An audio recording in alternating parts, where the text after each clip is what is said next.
विश्वासघाती का कभी न करे विश्वास। विश्वासघाती का कभी न करे विश्वास। जंगल में एक हिरण का बच्चा घास चर रहा था। अचानक वहां एक बाघ आ धमका। हिरण का बच्चा जान बचाने के लिए बरगद की जड़ के नीचे घुस गया। उसे पकड़ने के लिए बाघ भी जड़ के नीचे घुसने लगा। हिरण का बच्चा तो वहां से भाग गया, किंतु बाघ जड़ों के बीच में उलझ गया। उसी समय एक किसान वहां से गुजरा। बाघ ने उसे जड़ से निकालने की प्रार्थना की। किसान ने कहा, मैं तुम्हारी मदद नहीं कर सकता। तुम विश्वास करने योग्य नहीं हो। तुम आजाद होकर मुझे ही मार डालोगे। मैं तो अपने रास्ते जा रहा हूँ। तुम इस उलझन से स्वयं प्रयास करके निकल सकते हो। बाघ ने फिर प्रार्थना की, मैं तुम्हें आश्वासन देता हूँ कि मैं तुम्हें कोई नुकसान नहीं पहुँचाऊंगा। कृपया मुझे यहाँ से बाहर निकालो। किसान ने गंभीर सोच विचार किया और फिर उसने जड़ों का निरीक्षण किया। निरीक्षण के बाद किसान ने कहा, तुम विश्वास करने योग्य तो नहीं हो, किंतु मनुष्य होने के नाते मेरा फर्ज है कि मैं मुसीबत में पड़े प्राणी की मदद करूं। मैं तुम्हें इन जड़ों से निकलने का तरीका बता देता हूं। तुम स्वयं प्रयास कर निकल जाना।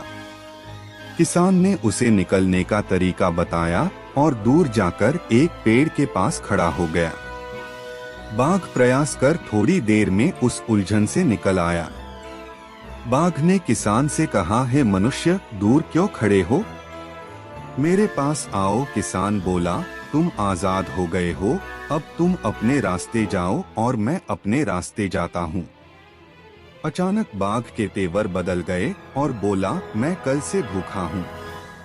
मैं तुम्हें खाकर अपनी भूख शांत करूँगा। बाघ हमला करने की मुद्रा में आया तो किसान अपनी जान बचाने के लिए तेजी से पेड़ पर चढ़ गया।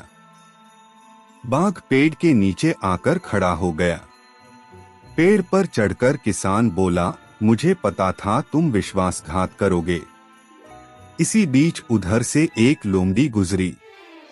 उसने किसान से पूछा, पेड़ पर क्यों चढ़े हो? किसान ने सारी बात बताई। किसान की बात सुनकर लोमड़ी बोली, अरे मूर्ख, यह हमारे जंगल के राजा हैं।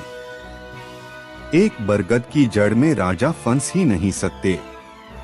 तुम झूठ बोल रहे हो कि तुमने इन्हें बचाया है।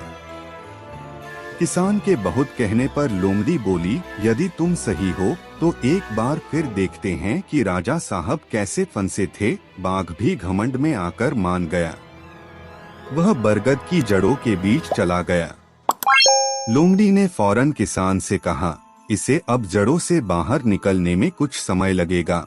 अब तुम तेजी से भागो और यहाँ से दूर निकल जाओ। किसान पेड़ से कूदा और तुरंत तेजी से भागा और दूर निकल गया। सार यह है कि जो सदा से बदनाम और विश्वासघाती रहे हों, उन पर विश्वास करना ज्यादातर मौकों पर ठीक नहीं होता। इंसान को अपने जीवन में विश्वासघाती और बदनाम छवि वाले लोगों से बचना चाहिए। विश्वास उन्हीं पर करना चाहिए जो साफ छवि के हों और भरोसेमंद हों।